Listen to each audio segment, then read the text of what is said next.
लोग देखेंगे Lucent. Lucent का जो पॉलिटी है, फर्स्ट क्वेश्चन नंबर 1787 ईस्वी की प्लासी की लड़ाई और 1764 ईस्वी के बक्सर के युद्ध के अंग्रेजों द्वारा जीत लिए। कौन? तो ब्रिटिश ईस्ट इंडिया कंपनी ने शासन का शिकंजा कसा।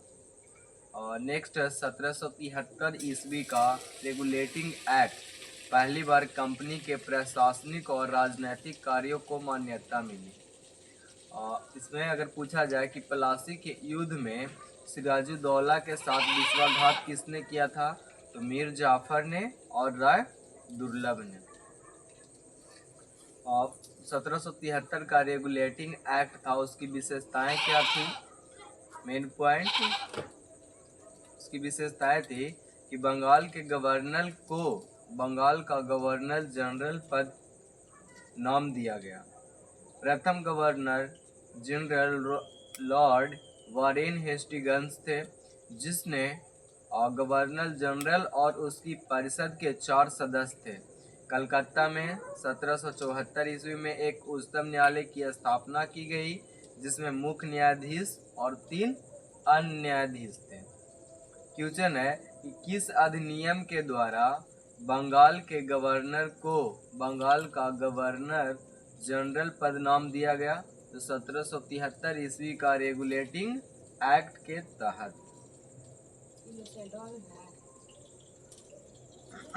एक्ट ऑफ सेटलमेंट 1781 ईस्वी रेगुलेटिंग एक्ट की कमियों को दूर करने के लिए इस एक्ट का प्रावधान किया गया। मतलब कौन सा? Act of settlement. 1784 ईस्वी का पिट्स इंडिया एक्ट, इस एक्ट के द्वारा दोहरे प्रशासन का क्या हुआ? प्रारंभ हुआ।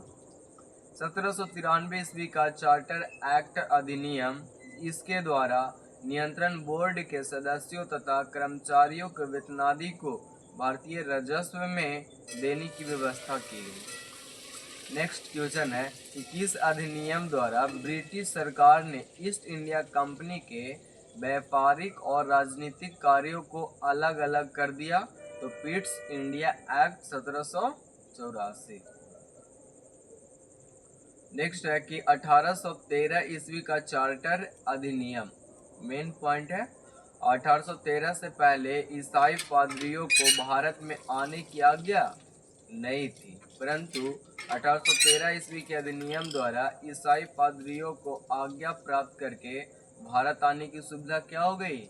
मिल गई। 1813 ईस्वी का चार्टर अधिनियम, बंगाल के गवर्नर जनरल को भारत का गवर्नर जनरल कहा जाने लगा। मतलब कंपनी का एकाधिकार को क्या किया? समाप्त कर दिया गया। और विलियम बेंटिंक भारत का गवर्नर जनरल थे। तो क्वेश्चन है कि 1813 के चार्टर एक्ट के तहत ईसाई मिशनरियों को भारत में धर्म प्रचार की अनुभूति किसके द्वारा की गई थी? तो ईस्ट इंडिया कंपनी के बोर्ड ऑफ डायरेक्टर्स द्वारा। 1833 ईस्वी का चार्टर अधिनियम, तो 1834 में लॉर्ड मैकाले की अध्यक्षता में प्रथम विधि आयोग का क्या किया गया? गठन किया गया। किस अधिनियम के द्वारा गवर्नर जनरल की परिषद में चौथे सदस्य के रूप में एक विधि सदस्य को शामिल किया गया? 1833 का चार्टर एक्ट। 1853 ईस्वी का चार्टर अधिनियम, तो इस अधिनियम के द्वारा गवर्नर जनरल की परिषद के विधायी एवं प्रशासनिक कार्यों को अलग कर दिया गया। इसके तहत परिषद में 6 नए पार्षद जोड़े गए, जिन्हें विधान परिषद कहा जाता है। किस अधिनियम के द्वारा भारतीय विधान परिषद की स्थापना की गई? 1853 की चार्टर एक्ट के तहत। 1858 ईस्वी का भारत शासन अधिनियम, तो भारत का शासन कंपनी से लेकर ब्रिटिश क्राउन के हाथों में सौंपा गया। भारत में मंत्री पद की व्यवस्था की गई। 15 सदस्यों की भारत परिषद का सृजन हुआ। मुगल सम्राट के पद को समाप्त कर दिया गया। भारत के गवर्नर जनरल का नाम बदलकर वायसराय कर दिया गया। अतः इस समय के गवर्नर जनरल लॉर्ड कैनिंग अंतिम गवर्नर जनरल एवं प्रथम वायसराय हुए। 1858 के अधिनियम के तहत भारत का शासन ईस्ट इंडिया कंपनी से छीनकर किसे सौंप दिया गया? तो ब्रिटिश क्राउन महारानी को सौंप दिया गया।